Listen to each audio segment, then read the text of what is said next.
please. Good morning, everyone. We're ready to resume the trial of the case. Please, in the courtroom. Any issues for the state? Just one judge, just preliminarily, in regard to the motion to compel we had, the defense did comply with that. They filed a notice of compelled disclosure of confidential work product, is how they termed it. As I'd spoken to, at the last hearing, out of an abundance of caution, I actually had those 6 pages reviewed by an independent person, a member of the DA's office here in Brunswick, and Liberty Stewart, and it appeared that there were 3 pages in there that did not have anything to do with the statement of the defendant to the expert in that case. So I don't know what was in it. I had her actually put it in an envelope, seal it, put her initials on it, and so I will show defense counsel what I retained, just so they can see, and I will tender this to the court, and so it's in the record as to what we did not review. That's what we actually did. Rather than take time now, if you can make a report back on that at the break, that would be good. Is there anything for the defense? We had a motion yesterday, Judge, and we were elected to request that a written order be done on our motion. So we would ask for that. All right, I'll ask a proposed order from the state and let the defense review it, and then I'll take a look at it.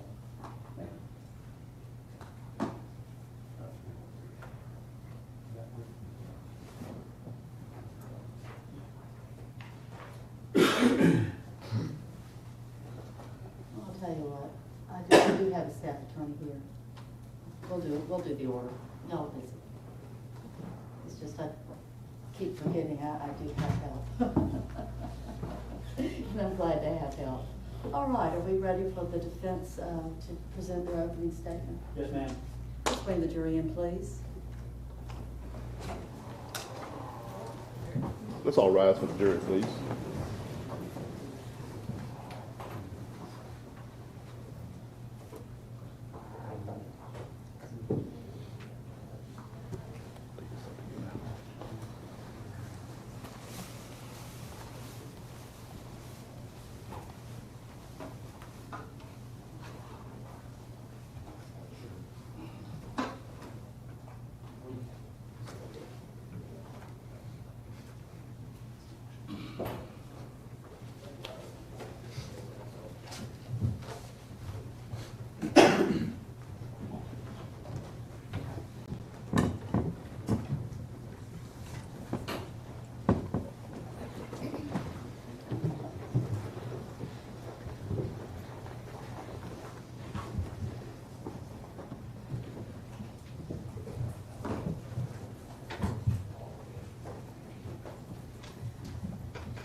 Please be seated.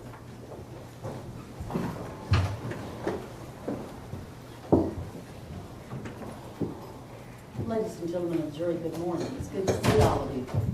And thank you for being prompt and on time. That is very valuable, and I appreciate it very, very much. Yesterday, when we concluded for the day, the state had presented their opening statements. Now it's time for the defendant to proceed and make their opening statements, please. Thank you, Mr. Kilgore. Good morning. Good morning.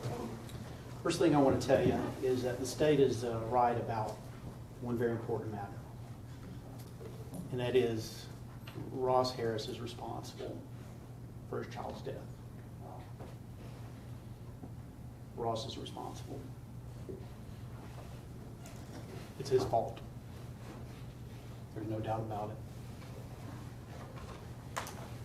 From the moment he drove down the road, looked back over his shoulder and caught a glimpse of Cooper in the back, he knew what he had done. He knew he'd forgotten him. And he whipped his car over into a parking lot and pulled him out, desperately looking at that little boy. And you're going to hear that he tried to do CPR. What you're going to hear is that he was too overwhelmed, and he couldn't concentrate. But he never blamed anybody but himself. What kind of words did he use at the scene? My God, what have I done? I killed my boy. I'm so sorry, Cooper. I'm so sorry. It's the biggest mistake of my life. This is my fault. What have I done? I've killed my son. I can't believe I did this.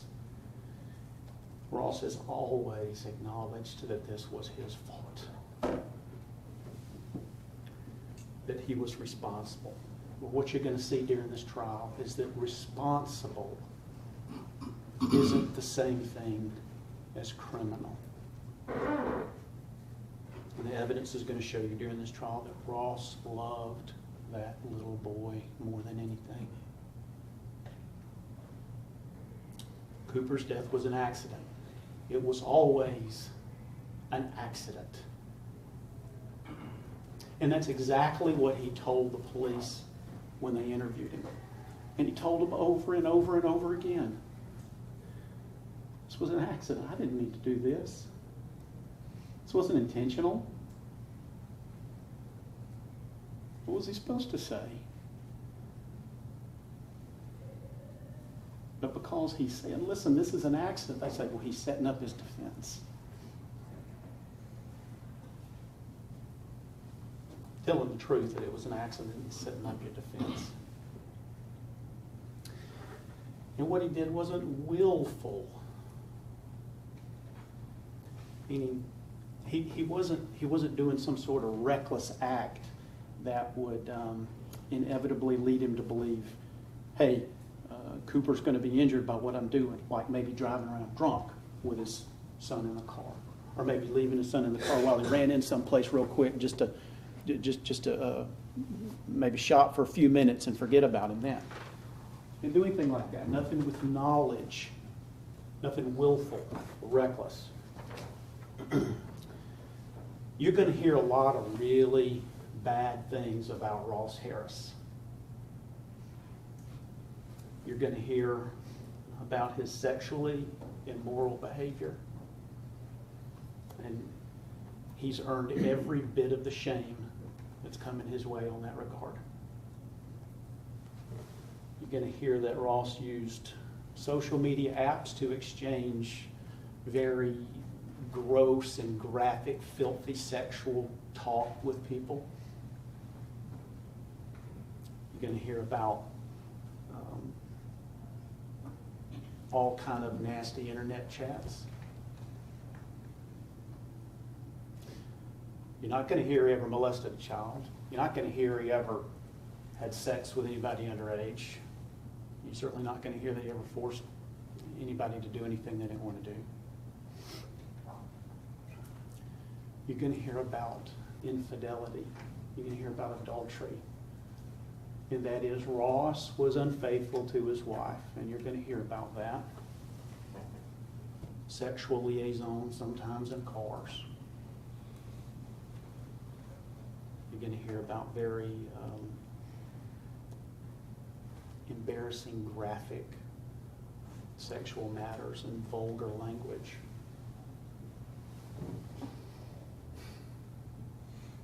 And he's earned every bit of that shame.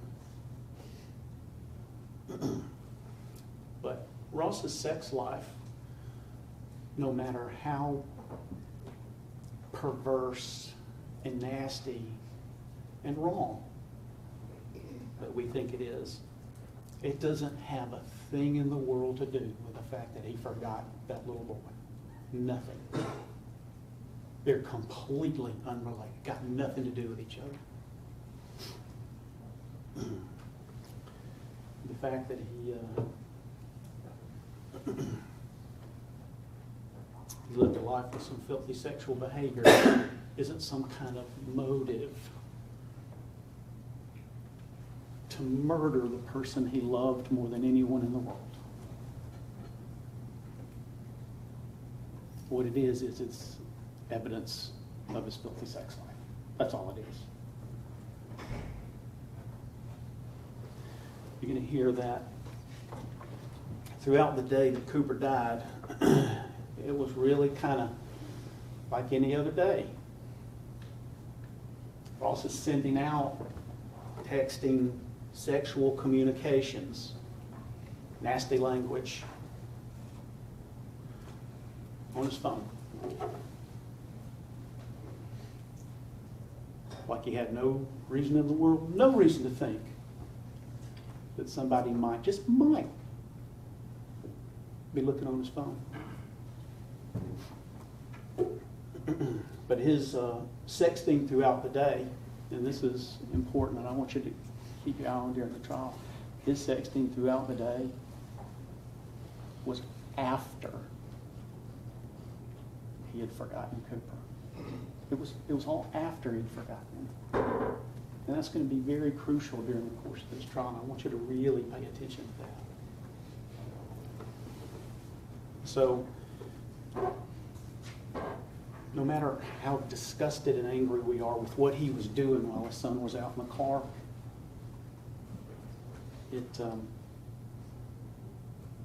is not going to change the fact that Ross didn't know. See, we're angry about that, and we are disgusted by that because we know something that he didn't know. As he sat in his office on his phone, like every other day, texting away, saying God knows what, we know something he didn't know. And that's why we're so angry about it. That's why we're so disgusted about it. But it doesn't change the fact that at the time he was doing it, he was clueless. Mr. Boring kept saying yesterday that Ross was living a double life. And you're going to find out that Ross's closest friends knew that he was dealing with sexual sins in his life, and pornography, things like that. And it actually reached out and asked for help, asked for an accountability partner. You're going to find out that over the years, Ross's wife had seen things on his phone. And they'd been in marriage counseling. You're going to find out that Ross confessed to the men in his Sunday school class, this small group at church, that he was dealing with sexual sins. And he asked for prayer. Was Ross struggling with sexual sins in his life? You betcha. Big time.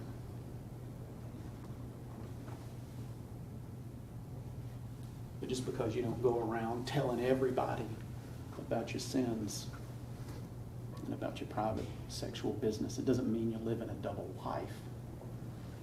I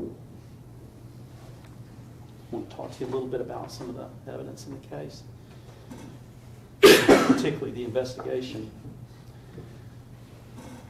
What you're going to see is that Ross, at the scene, when he pulled Cooper out, he was hysterical.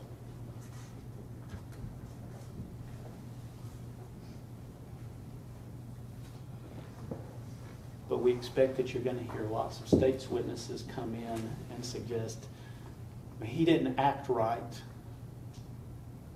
He didn't cry enough. He didn't act like someone who just lost a child. Whatever that is. He didn't act like someone who's in the back of a car looking over his shoulder at a macabre scene of his dead child being attended to by strangers. He didn't act like we expect.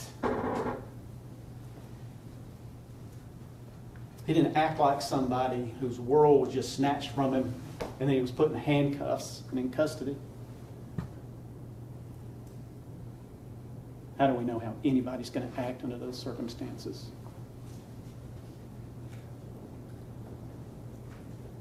But the evidence is that none of these people who want to stand up, none of these police officers who want to stand up and say, he was acting funny, he was acting suspicious, none of them knew Ross. None of them. None of them knew his eccentricities. None of them knew his personality. None of them knew his coping mechanism for trauma. tragedy. I just want to say he didn't act like I would act if it was me. But you're going to hear that he was in fact a very pitiful, broken man, particularly when police weren't around. The state spent a lot of time yesterday emphasizing that Ross is guilty because he just didn't act like somebody who lost a job.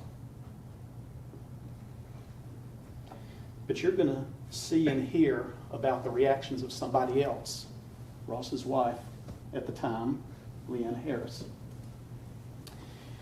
And you're going to find out that that woman was devastated by the loss of her little boy. And you're going to see, you're actually going to see and hear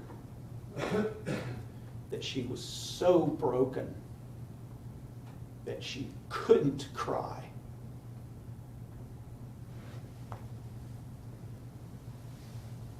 You can hear that upon finding out about the death of her son, she was in shock. You can hear her on the phone with her mother saying, "I don't know why I can't cry.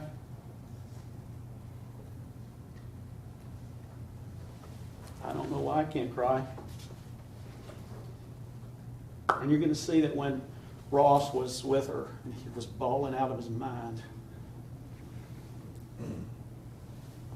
that she was very strong and calm and poised and comforted him.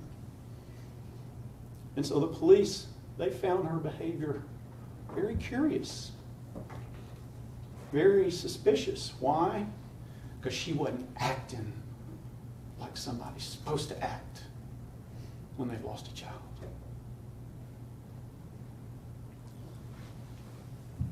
People jumped to the conclusion that she was involved somehow, some sort of conspiracy. She wasn't acting right. But you're going to find out that they were wrong. Jumping to that conclusion, they were very, very wrong. Ross left work early that afternoon to meet his friends at the movie. And he had to drive through a very busy intersection at Highway 41 and Acres Mill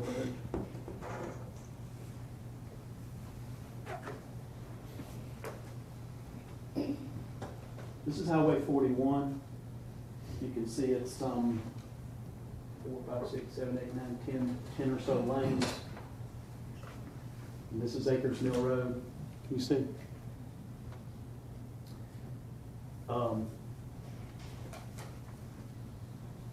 Not exactly the same sort of setup as driving from here to Glen Academy. Okay, it's quite massive and busy. And so Ross is coming from this direction, and he has to drive through here, and he's going to the movie theater, which is actually back over behind this building. And so what you're going to see is when he comes through this intersection, he's traveling in the left-hand lane, and he's got to get over to the outside lane here, so that when he gets here, he can turn. So he crosses the intersection, and he's driving down on the inside lane, and to get over, he looks over his shoulder. He looks completely over his shoulder to change lanes in this area. And that's when he sees the crown of Cooper's head. That's the first time, the only time that he saw him.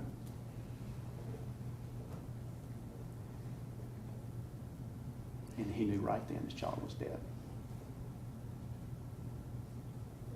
He knew right then. And you're gonna see and you're gonna hear that what he did was he got over and he whipped in to this road right here. This is not the road. This is the restaurant Uncle Mario's, and this is the restaurant Cinco. This is not where he was supposed to turn. He was going down further to a movie theater. He whipped in here and locked it up right at the mouth of the back of this shopping center.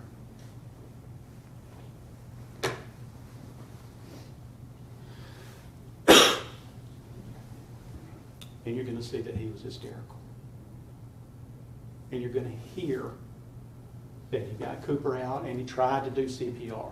He tried to do it, but he couldn't focus. What have I done? You're going to hear he was screaming.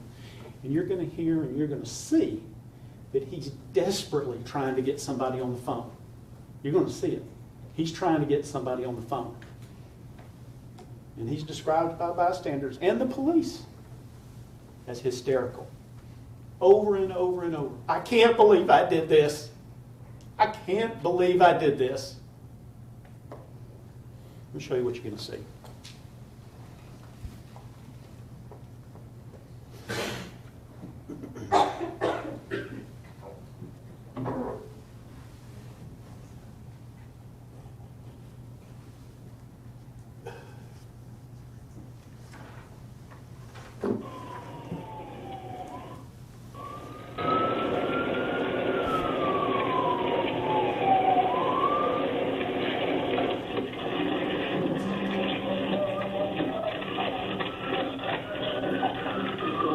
Keep everyone back, correct? Let me get back. Let me do. You work security. I keep you move everybody out, okay? Everybody back.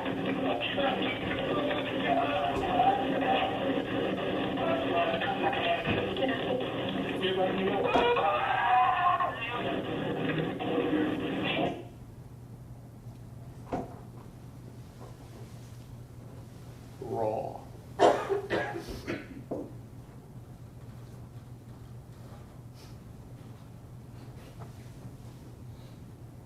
Ross was so out of it, he couldn't even follow the simple instructions of the police. Actually yelling, "F you, my son just died." After he was arrested on the scene, you're not going to hear that he put on some sort of show in front of the police. There's no falling out and acting out like some sort of performance. In fact, it's quite the opposite. You can see that he was cooperative, and he made nervous small talk. He was respectful. As far as the state's concerned, I think what you heard yesterday is if he's not crying or not crying enough, that's suspicious. But when he cries and cries out and shows some emotion, well, it's an act. It doesn't matter what he does. Either way, the state's position is it's not right. It's not the right reaction. It's suspicious. It's all wrong. Ross was driven from that scene to the police headquarters. He was put in an interview room by himself. And you're going to hear, Mr. Moore mentioned yesterday that on that ride from the scene that you just saw to police headquarters, that you need some water. Okay? That on that ride, that Ross chatted with the police officer. But you're actually going to hear her say, "Sir, I understand you have the need to talk."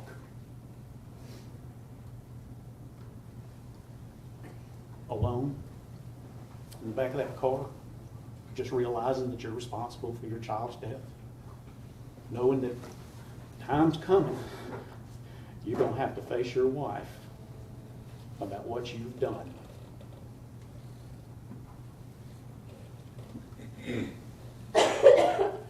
You're going to hear that the lead detective, and this is the lead detective right over here with the blue tie in the front row. That's Detective Phil Stoddard. You're going to hear that he's previously testified under oath that when Ross was put into the interview room by himself, he said there were no tears, no real emotion out of him. No tears, no real emotion out of him. And you're going to see and hear that that testimony was not true. The evidence is that when they put Ross in the interview room and he's in there alone, with the death of his little boy,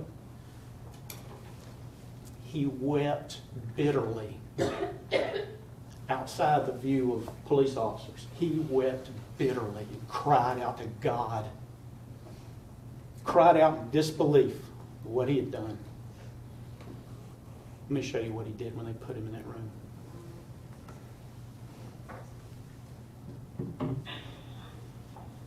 Oh my God! Why did I do that? Oh, I think I'm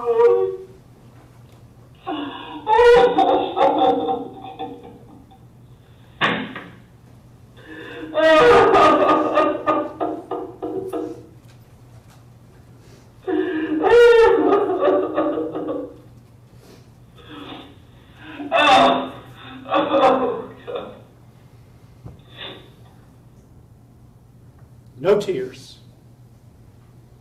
No real emotion coming out of it. That's what the police, that's how they summarized what you just saw.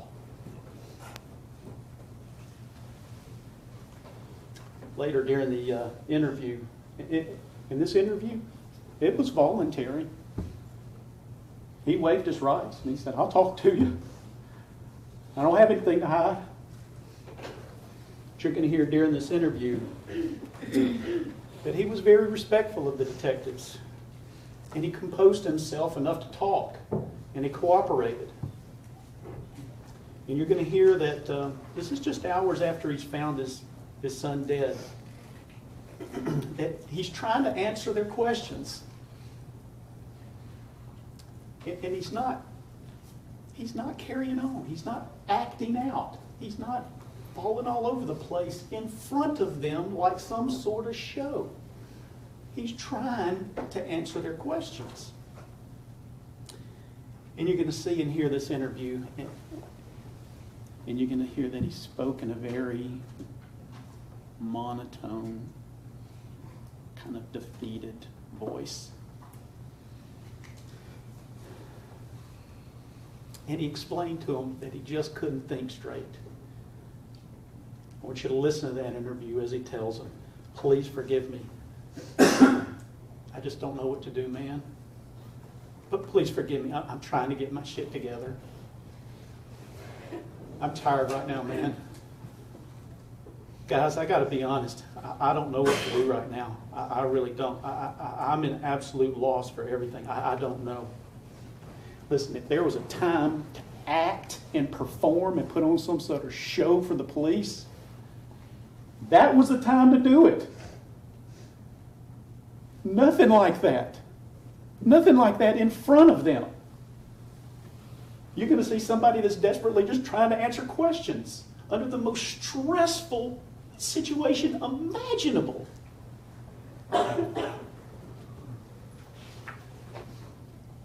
After Ross gave his interview with the police, they put him in a room alone with his wife and recorded her trying to comfort him. And you're going to hear that Detective Stoddard over there previously testified under oath that when allowed to speak with his wife in private, this is what he testified to. It was all about him. I can't believe this is happening to me. I can't believe, this happened to me. Why am I being punished for this? And it continued. It was very one-sided. And you're going to get to see and hear for yourself that is absolutely not true. That it's false. What you're going to see is that when he got in that room with his wife and he was out of eyeshot of the police, he broke down and wept inconsolably, crying out for his son, crying out for God to help him. Let me show you what you're going to see, just a little bit of it.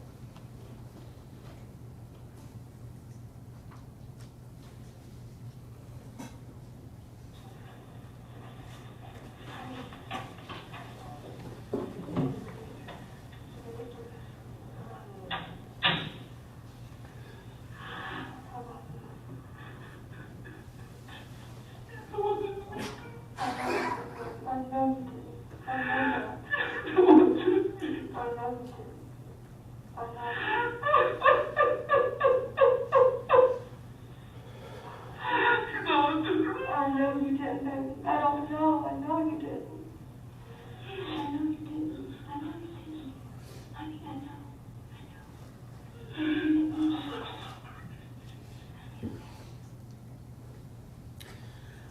I'm so sorry. I'm so sorry.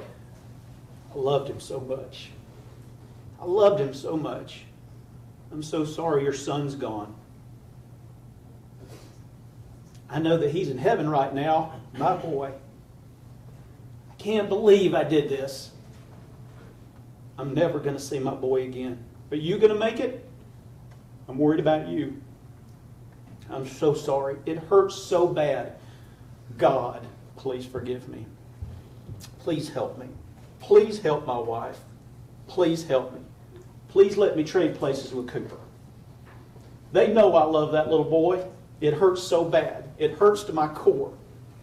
It's my fault. It's me. There's not anybody in the world. Somebody took him and left him. Nobody that you think. It's all me. I'm just going to miss him.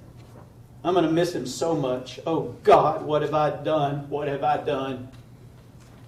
He was so beautiful. You know, that man sitting over there, he may have been an adulterer, but he was devastated by the loss of his son.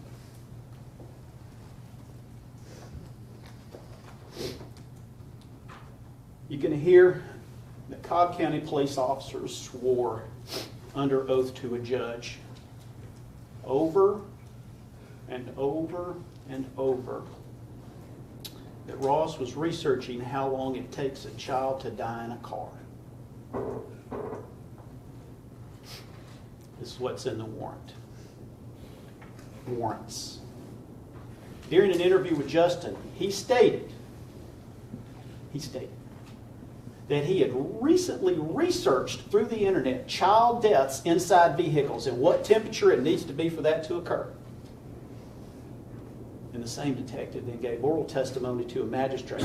He also made statements regarding that he had researched how long it takes someone to die inside a vehicle, what the temperature it needs to be. Those sworn statements and testimony are false. They are false. Ross Harris never said those things. He never told police that he had recently researched through the internet child deaths inside vehicles and what temperature it needs to be for that to occur.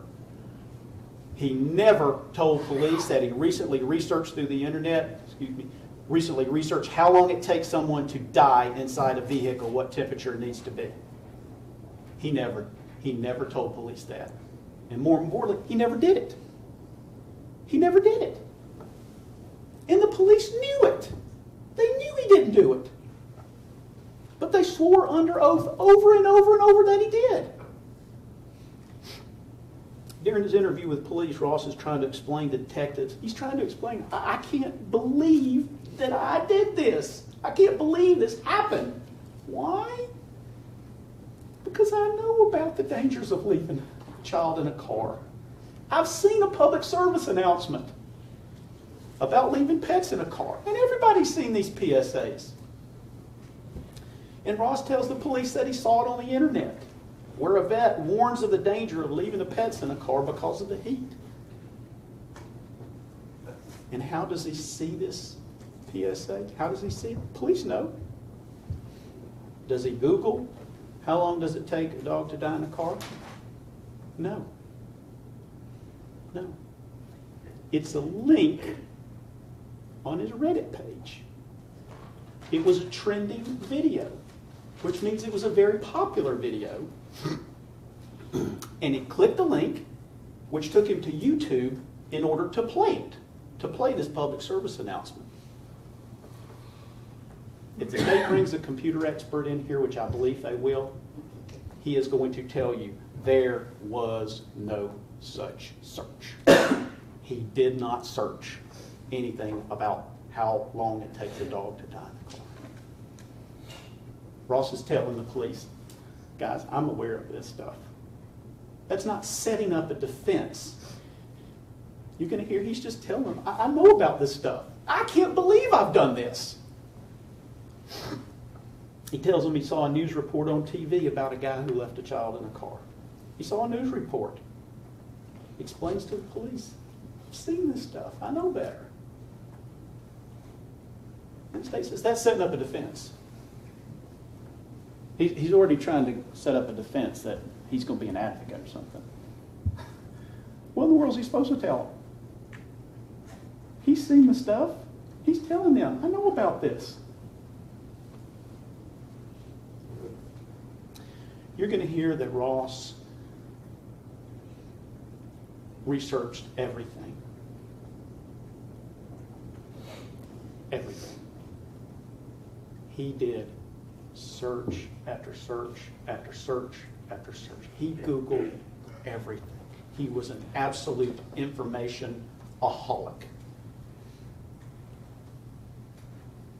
He searched all kinds of stuff. A lot of it sexual. A lot of it really filthy. A lot of sports, music, guitars, things like that. But he never searched. He never Googled. He never typed in child death, hot car, how hot does it get in a parked car, animal death, how long does it take a child to die in a car. He never searched those things. And the evidence is that these sworn statements by police that he searched for child deaths in hot cars, it was something that was made up by the Cobb County Police Department. That's the evidence that you're going to hear. Because the objective evidence is that this was an accident.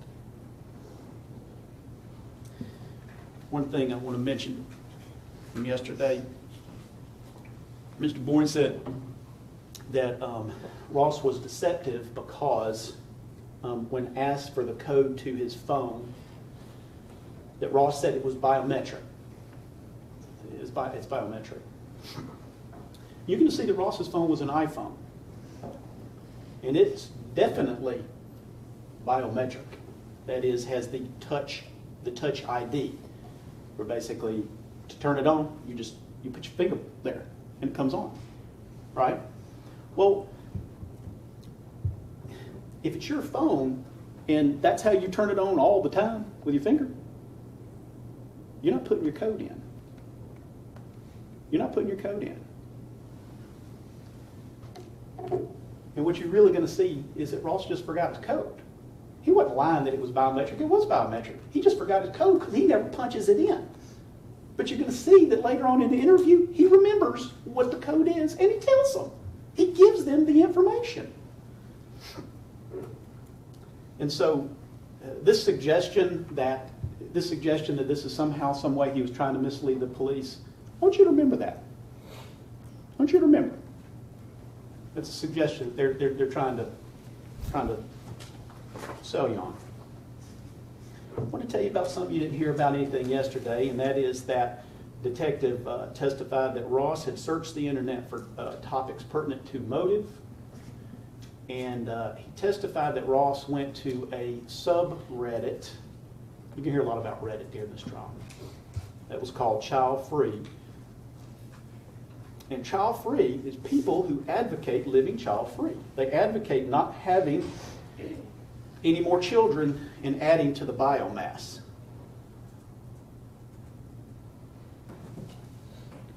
Police believe that this was his motive. That's what you're going to hear. That this was evidence of motive. But as it turns out, Ross never followed or joined any such group. He never espoused a child-free philosophy anywhere, anytime to anybody. He never messaged anyone about a child-free, living child-free. He never clicked on a single post espousing a philosophy of living child-free. When we talked to Detective Stoddard, you're going to hear that in his report, he put that Ross had accessed child-free pages that advocate living a child-free life. That he accessed child-free pages that advocate living a child-free life. Well, you're going to see in here that that's false. It's false. None of the pages that Ross visited over about a couple of 3 or 4 minutes advocated living a child-free life. Not one. The truth is that this was months before Cooper died, and he clicked 3 posts that had nothing to do with wanting to live without children. One was a post about a blind man who was having trouble getting a date. One was a post about a woman who had posted a photo of her IUD on Facebook. And one was a post about a woman who had a family member get out of prison and was wanting her to have a baby for her. You can hear he never went back to those pages. He never commented on them. And so the evidence that police believe this child-free clicking on Reddit was some kind of a motive, you're going to see that that suggestion is absolutely false and misleading, which is probably why we didn't hear about it yesterday.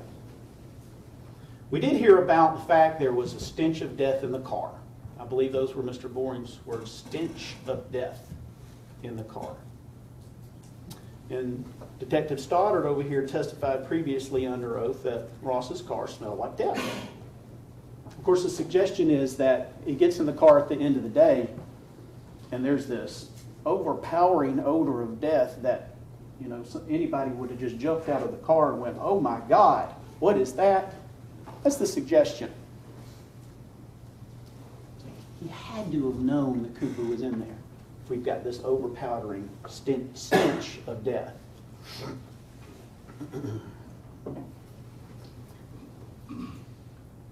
But the evidence that you're going to hear is that all the first responders to the scene, nobody reported any such odor. The bystanders that were on the scene, and what you're going to see, and let me warn you, these pictures are very macabre. They're very macabre of a dead little boy. But what you're going to see is that Cooper was 36 inches from the door frame. Literally right outside the door frame of the car. Right there. And the car door is open.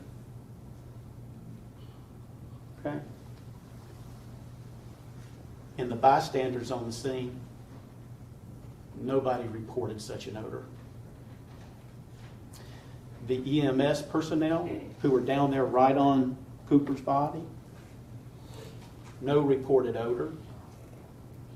The firemen that were there, no reported odor. And even the investigator for the medical examiner, who is the eyes and ears and hands and nose of the medical examiner, he didn't report any such odor. Only the lead detective in the case and his boss. Only the lead detective in the case and his boss reported smelling an odor hours later, after all the first responders had reported smelling nothing. Now, there was a CSI detective that had been all up over the car, taking pictures and taking measurements. You're going to hear about this CSI detective whose name is Grimstead. He did a very, very, very detailed report with all kind of measurements of exactly everything he did. And he made no mention of a stench of death. This is the guy who's doing the measurements. No mention of a stench of death. But very curiously, about a year later, Grimstead, who's on Detective Stoddard's team, about a year later, he spontaneously remembered, oh yeah, I smelled death.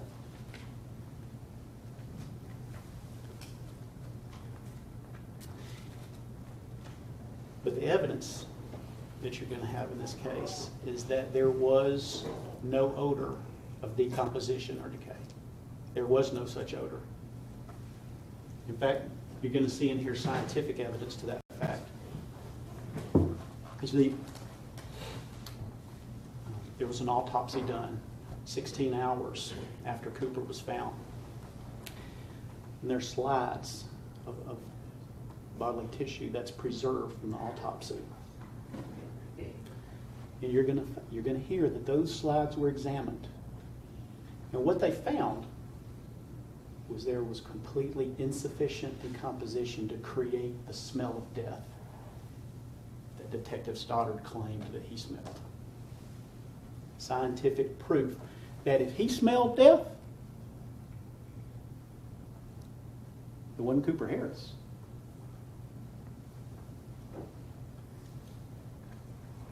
Or maybe he smelled what he wanted to smell, because it fit the state's theory.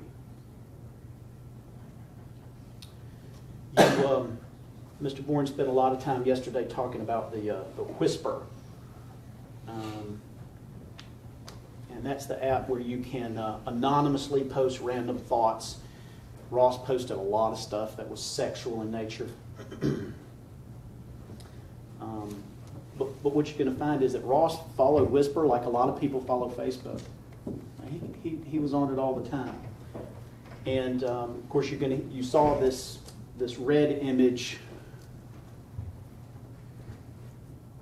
You saw this red image, and the state wanted to keep that up all day yesterday, and you're going to hear that the detectives thought that Ross had typed that, but they were wrong. Ross didn't type this.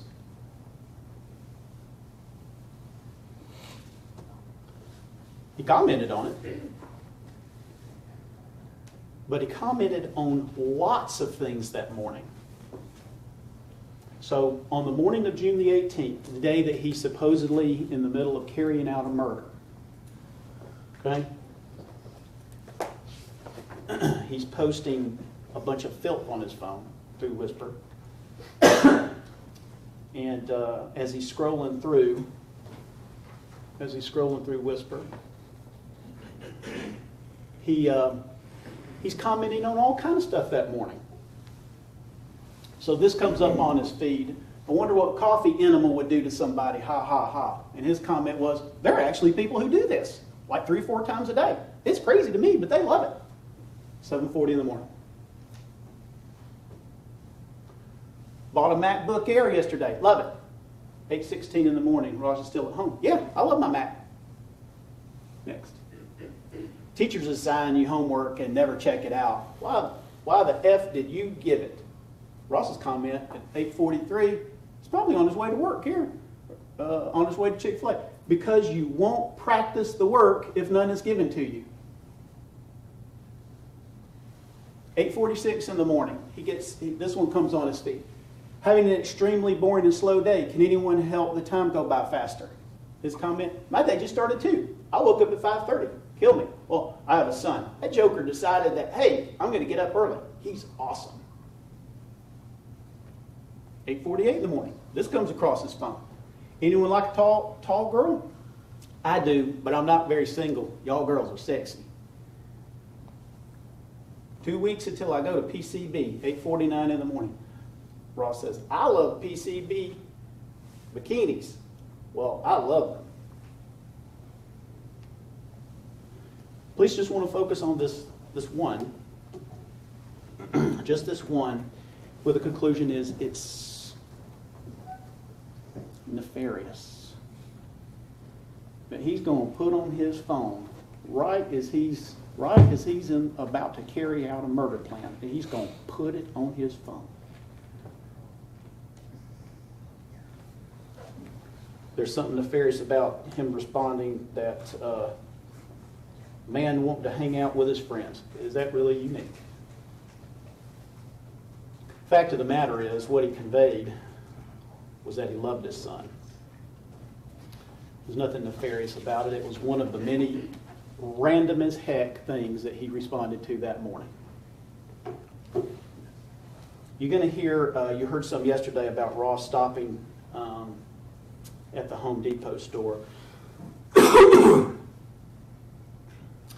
But you're going to hear that Detective Stoddard testified previously that it was impossible that Ross forgot that he stopped at the Home Depot. It was impossible that Ross forgot. And so what the evidence is going to be that Ross had 2 friends, Alex and Winston, and they came and picked him up for lunch. They went to the Publix, got a sandwich, and then afterwards they went to a Home Depot store that was across from the Publix. and Ross bought some light bulbs. They brought him back to the tree house and they dropped him off at his car. And he put the light bulbs in the car. And when Ross was interviewed that day by Detective Stoddard, Ross explained exactly what he had done all day. He told him that he went to Chick-fil-A for breakfast. Told him where he went to lunch, who he went to lunch with. But he forgot about going to Home Depot. But you're going to hear that there were 3 people that went to Home Depot. Ross, Alex, and Winston. 3 people who went in there to get light bulbs, and 3 people who stopped at Ross's car. Now, Ross had just lost a child. He was under arrest. He hadn't even faced his wife yet. And he gave an account of the whole day. His friend Winston was interviewed the following day. He's not under arrest. He had just lost a child. He's not exactly under the same kind of stress that Ross was under. And he gave an account of a 45-minute lunch period. And he completely forgot about going to Home Depot after lunch. Just like Ross. And Winston was specifically questioned. Did you make any other stops? No. Well, did you go to the Home Depot store? Oh yeah, now that you mention it. He forgot, just like Ross. But the detective testified that it was impossible, it's not possible that Ross could have forgotten. But you're going to hear, he didn't tell the magistrate that one of the other guys forgot too. Mr. Boring didn't tell you that yesterday either. Ross never got inside of his car at lunch. We actually have surveillance video of exactly what happened when they dropped him off. He has his light bulbs. In the video, you see he walks up to the car. He opens the door, light bulbs in, closes the door, turns around and walks away. The whole thing is less than 5 seconds. And you're going to get to see it. And you're going to hear that after reviewing this video, Detective Stoddard testified that he's all the way inside the frame. He's in there. He has a clear view. That's what this detective's testimony was. And you're going to be able to see for yourself in that video that that testimony is false. He was never all the way inside the frame. He was never in there. He never had a clear view. He never looked in the car. And you're going to get to see it. He never had the angle to look in the car. And curiously, you're going to hear that later, Detective Stoddard gave completely different testimony to another magistrate when we weren't in open court. He told him that his head was above the rim. So he goes from, he's all the way inside the frame, he's in there, he has a clear view, to later, his head was above the rim. Well, you're going to see for yourself that was true. His head's above the rim. And the actual video, I mean, it shows exactly what happened. He never stopped and peeped in. He never looked. He never even hesitated. Imagine if he's in the throes of this murder plot and there's a dead child in the car. Never even glances. Never even glances. No hesitation. We believe the state's going to show you sort of a cartoon video that suggests that even though there's surveillance that Ross had to have been able to see inside the car.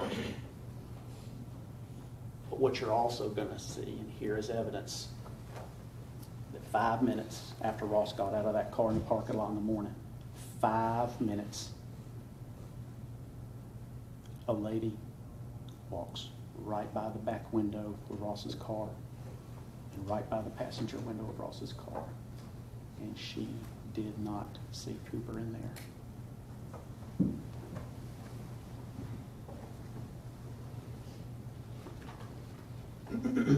Mr. Bourne did mention yesterday in this surveillance video that you see Ross walking away from the scene, and so there being a suggestion that somehow he stops or looks back or stops or does something suggesting that he's trying to wait to see if a guy walked past his car.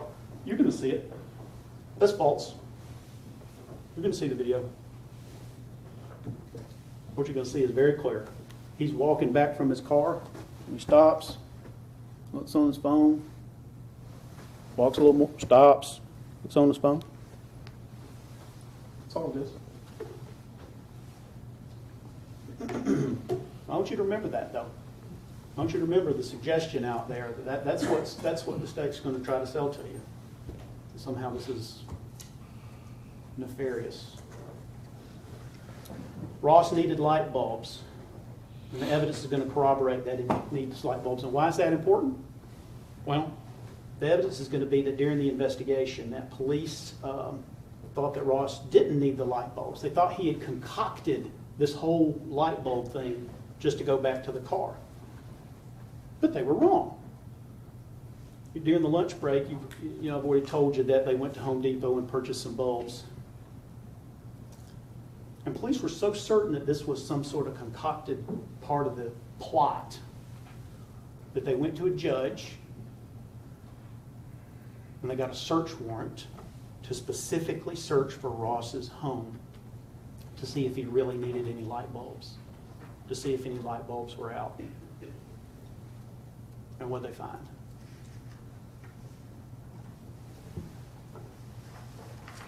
Vanity bulbs. The very bulbs that he went to Home Depot to purchase. Police got it wrong. You're not going to hear, listen, they've torn his life apart in this investigation. Torn it apart.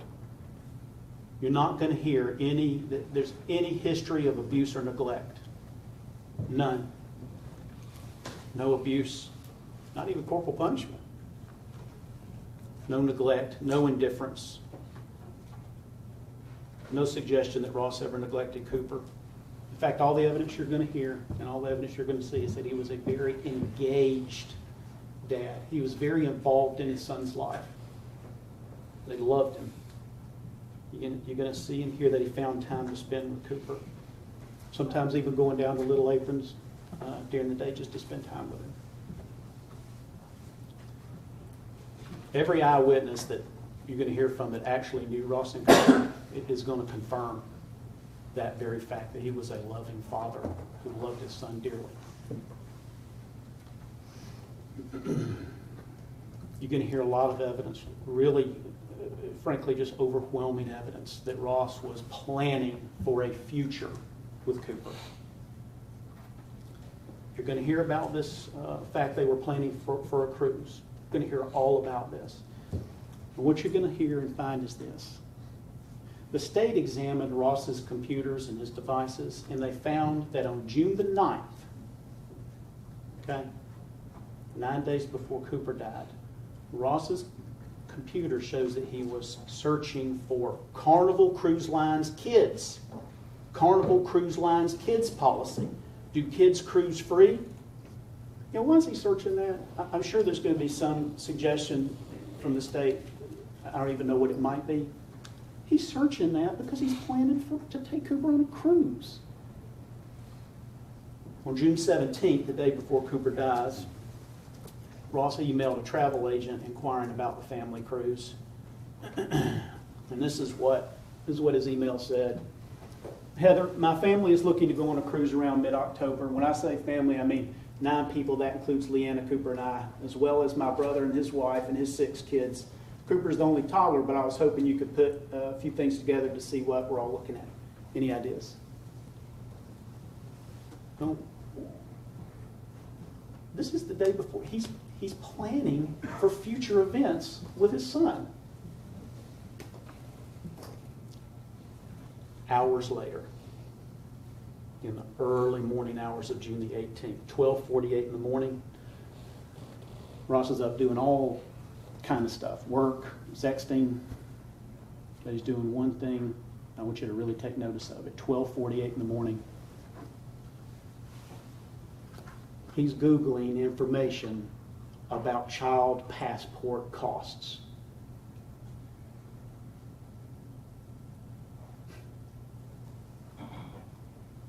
He's planning for a future with Cooper. He doesn't know if Cooper might need a passport for the cruise.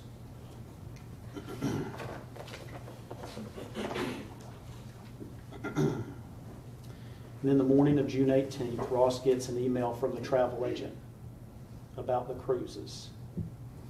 And Mr. Boyne told you yesterday, this is what he told you. He said, Ross didn't even respond to that email because he knew there would be no cruise with Cooper. But what he didn't tell you was that Ross didn't respond to the email. But at 9:45 in the morning, he started Googling, right after he gets this email, he starts Googling for more information on Carnival cruises. He's clueless. This is 15 to 20 minutes after he's gotten out of the car. He's clueless. He's Googling information about cruises. He's got no idea that little boy's in the car. None.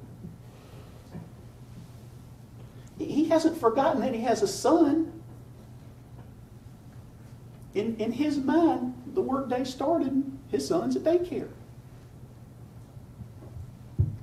You're going to hear evidence that Ross was searching for a family house for Cooper, searching for a house with a big yard, good school district. He was asking co-workers and friends about neighborhoods. He had a real estate agent. You're going to see all kind of stuff that he was getting for family homes. Homes in very specific school districts, good school districts. Is that what some wild, childless bachelor wants? Is a 3 and 3 in a neighborhood in a good school district? Really? He's planning for a future with his son.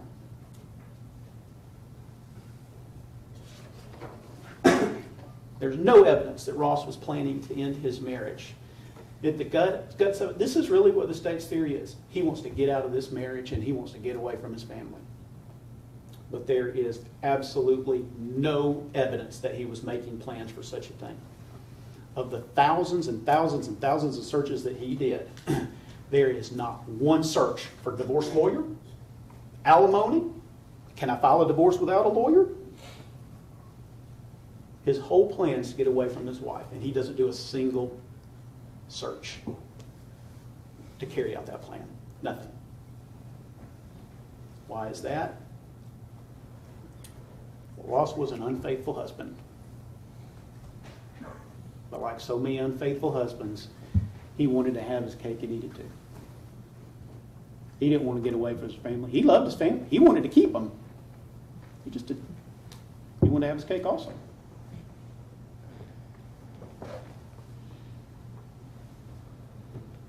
We heard yesterday about this young woman that Ross had an online relationship with, J.M. Now, she's an adult. Her name's Janie. And we heard that they expressed love, and they were best friends. And they were friends. And they did meet in person one time, almost a year earlier. But she's going to tell you, they didn't have any plans to be together. They weren't sexually involved. Now, they exchanged some naked photos, but they weren't in a sexual relationship about to run off. And she's going to tell you that Ross talked about Cooper all the time. She's going to tell you that Ross loved Cooper more than anything, and that Ross told her he would never leave Leanna because of Cooper. He loved him that much. There's no evidence that Ross did any research on stories about children forgotten in cars. His computers were torn apart. And his phone. and it shows everything that he was Googling and researching, all kind of random stuff and sexual things and buying a house and air conditioners, and he's an information junkie. He's in that industry. He's a web developer. And you're going to hear that he's one of those guys. He's a junkie for information. He searches everything. But this guy who is planning a calculated, sinister murder, no searches on kids in cars, no searches on forgotten baby syndrome, no searches on hot car deaths, no searches for articles about families who have forgotten their child in a car, no videos or news reports on children forgotten in car, no search even remotely related to children dying in cars, no search about the law surrounding child deaths, no search for penalties for manslaughter or murder or cruelty, no search for criminal negligence, no search for the word intent or malicious intent, and no search for a criminal lawyer. The guy who searches for everything continuously through his life, all day, he does no searches for the biggest event of his life.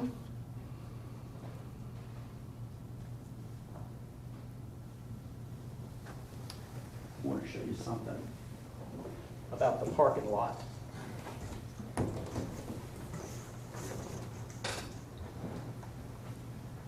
This is the parking lot at the tree house where Ross parked that day. And he would have come in right here off the road, drive around the back, and there's a video of all this. And he drives right down here. He drives right down here, okay? And we heard yesterday he did a little back up to here and then pulled into this space here, okay? This is wintertime in this picture, but this is a shaded space. It's a prime shaded space. But what's most important is this. You're going to see that these spaces, there's space right here. This is a wood line. He could have backed that truck right up into this space. Backed it right up there, where his back window would have been facing the wood line. This is a rear-facing car seat. If he would have just backed that car up, it would have been guaranteed that nobody could have seen in that car. Instead, he's making no effort at all to hide the car. He's pulling it right here in a prime spot, right where people are pulling out, and right where you're going to see people do their laps during the day, where people walk. Walking right by the car. He can hide it in the wood line, and he doesn't do that. Why? Because he's got no idea that Cooper's in the car.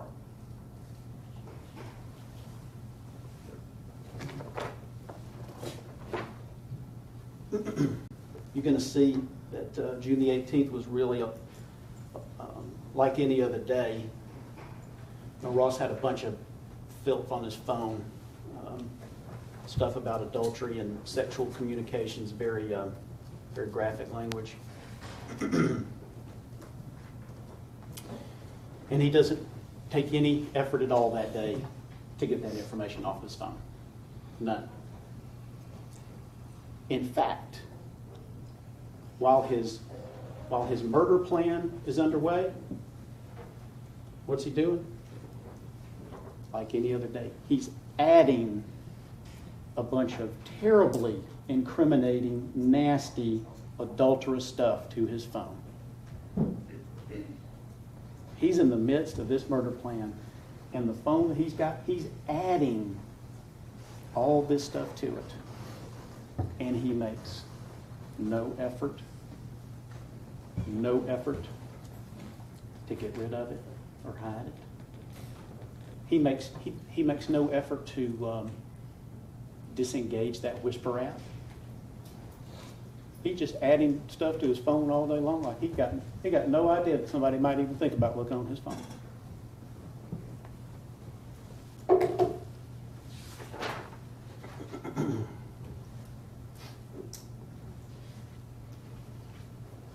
I want to talk to you real briefly in the moments that I have left about sort of try to understand how this could have happened. And to understand it, you got to know about Ross's routine in the morning. You're going to hear that most mornings, not every morning, but most mornings, he was the one responsible for taking Cooper to daycare. And he'd drive from his home in Marietta south towards Smyrna.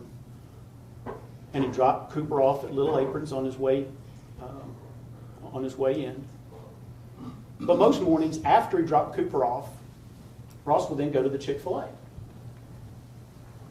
And he'd get his breakfast, usually through the drive-thru. And he would drive straight through the light at Powers Ferry.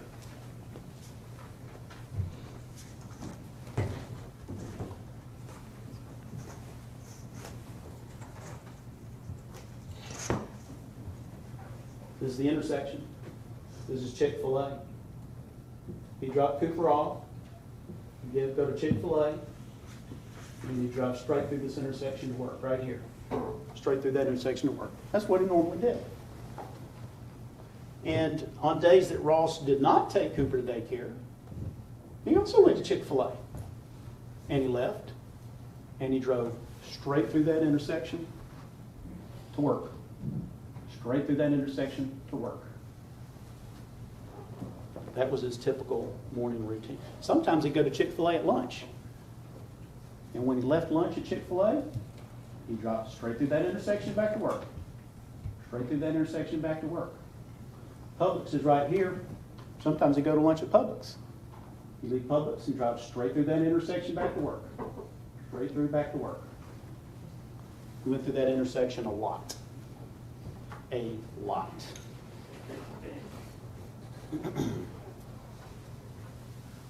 Always with the same destination ahead, work. It was his habit. It was his pattern, and he did it all the time.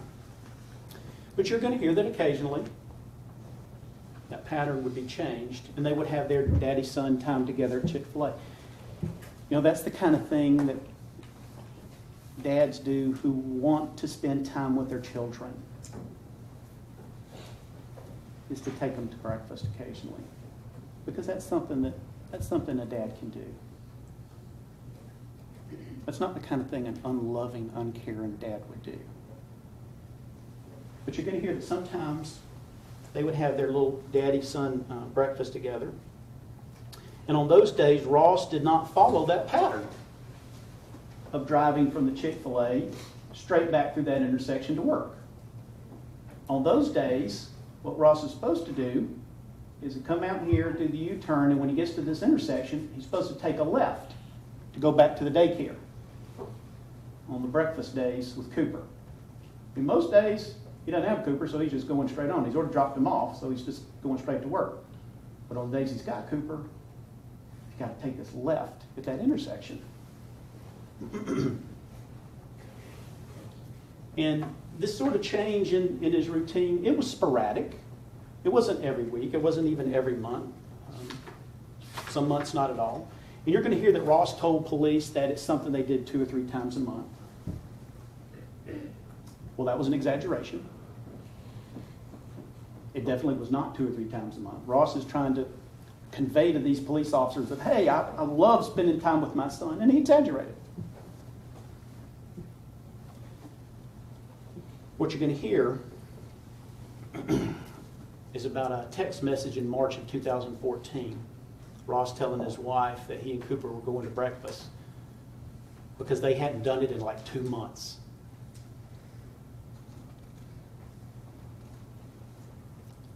There's no evidence that Ross and Cooper had actually been to that Chick-fil-A for a couple of months. You're going to hear that the former manager of that Chick-fil-A knows Ross and knows about Ross because Ross is in that Chick-fil-A so much. But he never seen Cooper before. Because Ross is in that Chick-fil-A a lot through the drive-thru, a lot without Cooper. So when he drives out of that Chick-fil-A and he goes straight through that intersection, That is his habit.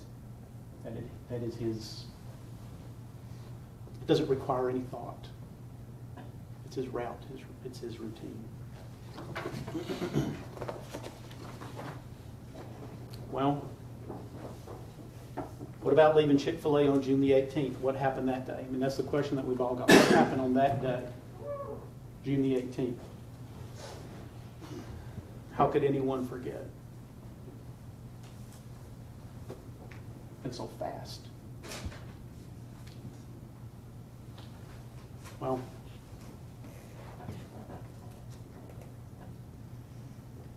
human memory is an amazing and miraculous thing. But it's not perfect, and sometimes it fails us. And this is not something that we understand, and it's not something that we can explain. But there are scientists who study memory failure and why and how parents can forget. And just very, very basically is what you're going to hear. There are different parts of our brain that deal with memory. And to make it real simple, we have short-term memory, and that is where we're concentrating on something at that moment. And that includes intentional or prospective memory, what we're intending to do, a plan for a future action.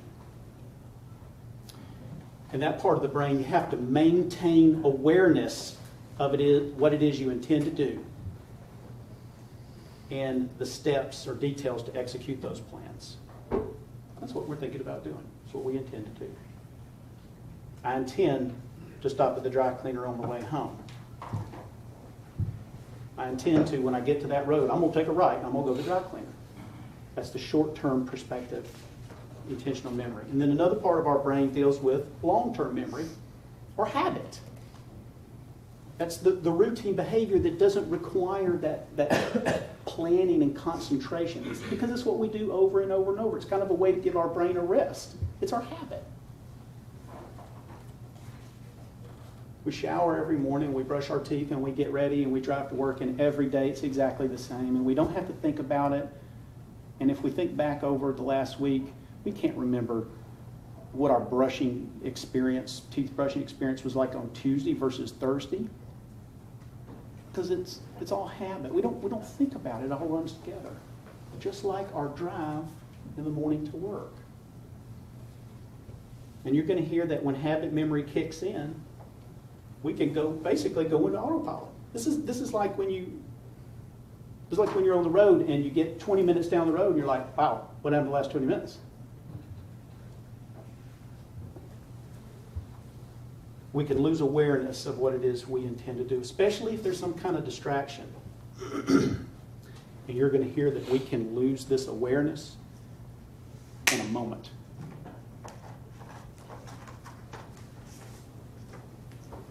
When I set out to pick up the dry cleaning on the way home, I don't have to think about that drive home. But if I lose focus or get distracted on a story on the radio or something, I might drive right by that road. Because my habit memory has basically taken over. And you can hear from people that are going to be able to explain this. Leaving Chick-fil-A and driving straight through that intersection is Ross's pattern. It's his habit. And on June the 18th, he intended to depart from that habit and that pattern. He got every reason in the world to take him to daycare. That was his plan. That's what he intended to do. And you can see this area that we're talking about. I mean, this is right off the interstate. These are ramps to the interstate. This is a very high traffic, very serious intersection. Look how wide all these lanes are. Just let me show you real briefly so you'll understand. It's going to make more sense in this one.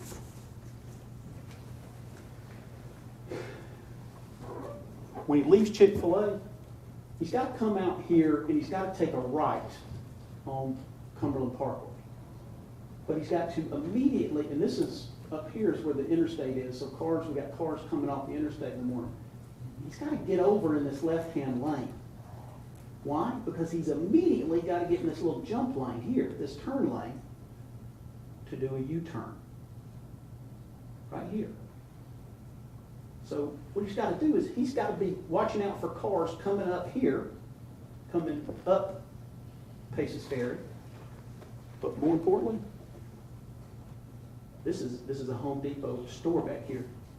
When he's making this U-turn, he's got to watch cars coming here.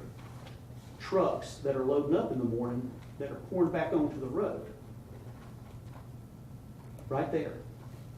And you've got to pay attention. You've got to really pay attention there. And it's something that he does every day.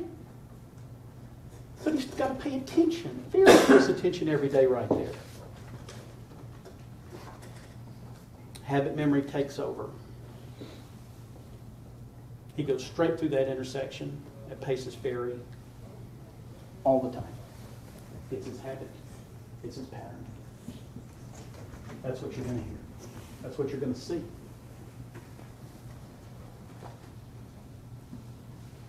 And I can't make this clear enough. Ross never forgot that he had a son. If you don't remember anything that I said this morning, please write it down. Somebody remember that. He never forgot that he had a son. That wasn't the issue. He's just lost awareness that he's in the car. He's gotten distracted somewhere along the way, and his habit memory's kicked in, and he's gone straight through that intersection to work. You're going to hear that sometimes there are cues that can remind us what it is we're supposed to do. The main one being seeing the child or hearing the child as a reminder. Oh, crap, I got to take a left at this intersection, take him to daycare. The kind of cue that reminds you of exactly what you intended to do, but it slipped your mind. And you're going to hear that Ross is deaf in his left ear. Excuse me, his right ear. He's deaf.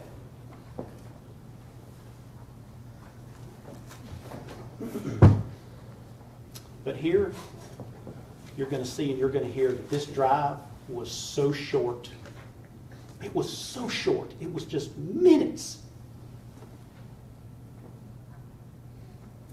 There wasn't enough time for anything to re-engage his memory that Cooper was in the car. If he had driven another 5 miles, chances are pretty good he'd have had to look back over his shoulder and seen him. But the drive was so short, there wasn't time for that cue that we normally get. Oh yeah, I got to do this. And by the time he pulls into the treehouse, his work day, it started. It's already started. He's forgotten. He steps out of that car, it's a new day. Why didn't he remember during the day? Because there was nothing to specifically challenge his memory that he had forgotten Cooper. Nothing.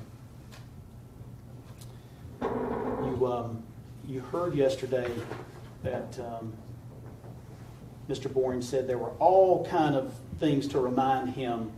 He got a text from Leanna asking if he got to work. He had an email from a travel agent about a vacation. He was texting a stranger about his son. He had a Chick-fil-A cup. He had emails from Little Aprons. By the way, that email from Little Aprons, it didn't say anything about Cooper. And it certainly didn't say anything about, hey, Cooper's not here today.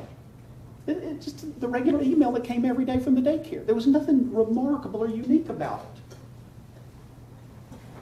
He doesn't need a cue to remind him he has a son. He already knows that. He needed a cue to remind him, I forgot to take him to daycare. And you're going to see on his desk, he's got a picture of Cooper. He's got a little paper tie that Cooper had made him at daycare. He had to look at it all day long. He didn't forget he had a son. He knew he had a son. That wasn't a cue. That wasn't a cue that he had forgotten him. There's a big distinction there. Nothing challenged his mind that, hey, oh my God, he's not at daycare. They didn't call. There wasn't anything that triggered, oh my God, I forgot to take him.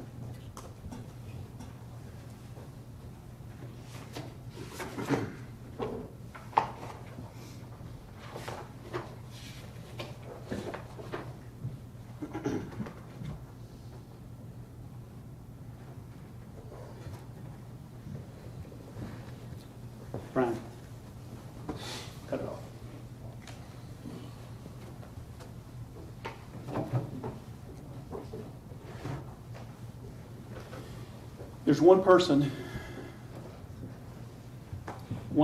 in this world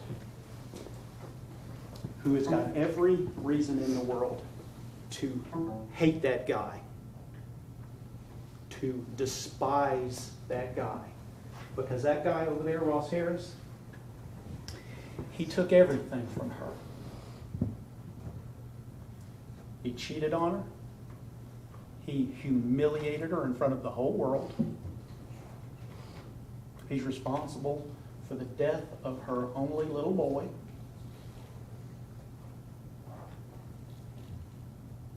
She ought to hate him. She ought to despise the heck out of him. And nobody would blame her. But you're going to hear from Ross's wife. If they don't call her, we're going to call her. And she's going to sit right here. And she's going to tell you, he was unfaithful to me. He didn't do me right in our marriage. He didn't do me right. And you know what? He didn't take care of my little boy. He didn't take care of my little boy on that day. He didn't do our son right either. But she's also going to sit up here in this very chair and she's going to tell you.